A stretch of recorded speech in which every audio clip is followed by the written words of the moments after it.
Look directly at the root of all desires. Under the light of Buddhist Dharma, distinctions such as self, other, strong, weak, gain, loss are nothing but veils of ignorance covering the reality of non-self and dependent. Origination. It is precisely this discrimination that creates the illusion of a self to protect, a goal to achieve, a desire to satisfy. From there, consciousness is swept into the vortex of pursuit, endlessly striving, endlessly craving, endlessly acting to fill a void that seems real. On the biological level, this differential distinction is the source of movement, like slopes creating rivers, like how a voltage greater than 0 volts will inevitably produce an electric current. Imagine the moment you hold the acceptance letter for your dream job. In that instant, GN. Signal rockets like a missile from the prefrontal cortex straight into the ventral tegmental area, VTA. Here, in less than 0.001 seconds, faster than a blink, hundreds of neurons simultaneously open their gates, releasing a flood of Na plus ions rushing in like a tide.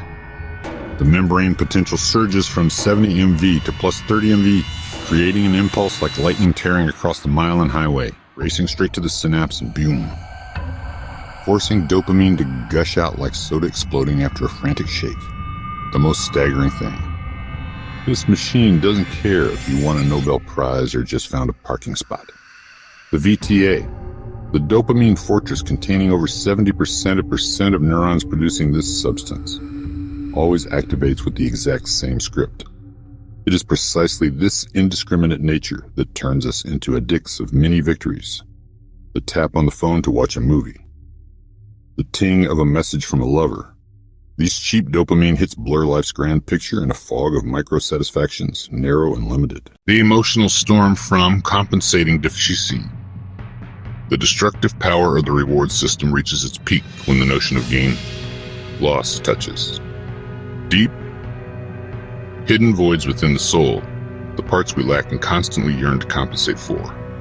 This is when we are intensely drawn to someone we are attracted to, often someone possessing qualities opposite to our own, like yin seeking yang reaching for yin, to naturally compensate, supplement, and support each other like magnets attracting opposite poles.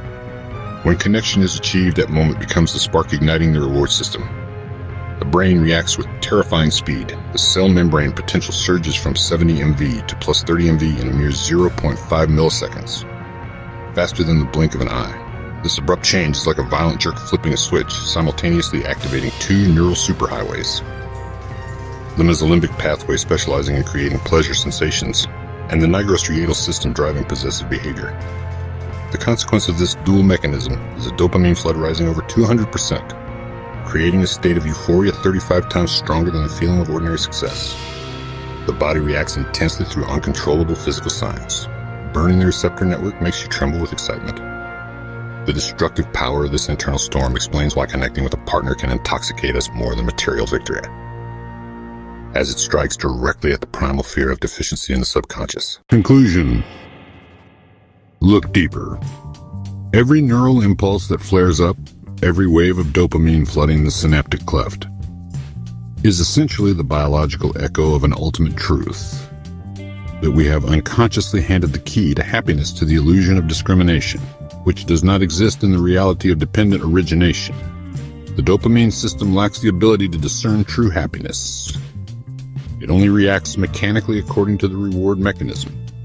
This is why humans easily mistake those surging emotions for the true happiness of life. But true happiness does not lie at any pole on the dualistic scale. It is not found in gain or loss, superior or inferior.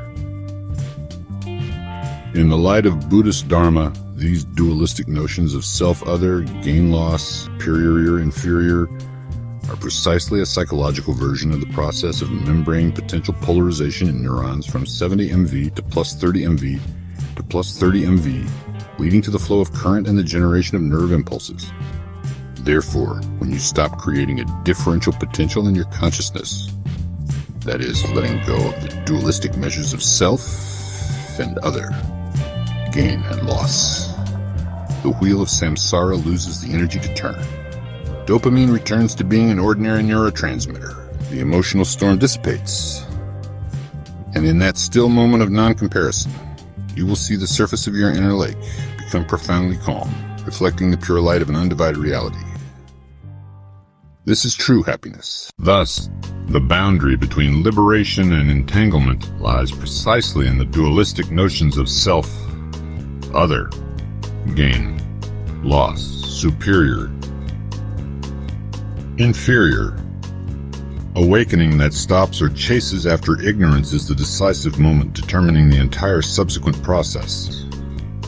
When we understand this biological mechanism, that all excitement is merely the consequence of a subtle voltage jump, we can proactively intervene at the golden moment, right when the dualistic notion arises. Bring the full attention back to the Buddha's teaching of non-duality, impermanence, and non-self to transform it before the first ion hiccup.